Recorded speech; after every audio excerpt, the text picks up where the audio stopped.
Алла қаласа деп айтпастан бұрын, мен ертең мынаны істейм деп айтпа дейді. Болашағыңа алаңда, бірақ Аллаға тапсы. Инша Алла, Құдай қаласа дейді. Көрдіңіз ба? Ал өткен шағыңа өкінбе дейді. Бірісің өтіп кетті. Болды ма, болмады ма? Алла тағала маған иншалла бұдан да жақсырақ жол береді деп айтты. Көрдіңіз ба? Біреуді кінәлама, өзіңмен жұмыс жаса. Омар радиаллаху анху айтады: "Хасибу анфусакум қабла ан тухасаб, вазину аъмалакум қабла ан тузан."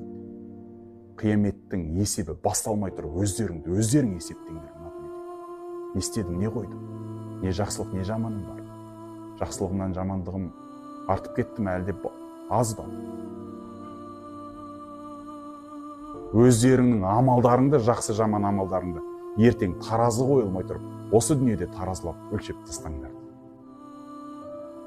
Омар радиаллаху анху түнде тахаджуд намазын оқып отырып, еңіреп отырып, жылап отырады екен, сақалдары суланып кетеді екен, сақалын өйсіп ұстайды екен де, Омар радиаллаху анху айтады екен, өз-өзіне айтады екен: "Маза тақулу ли раббика ғадан я Омар."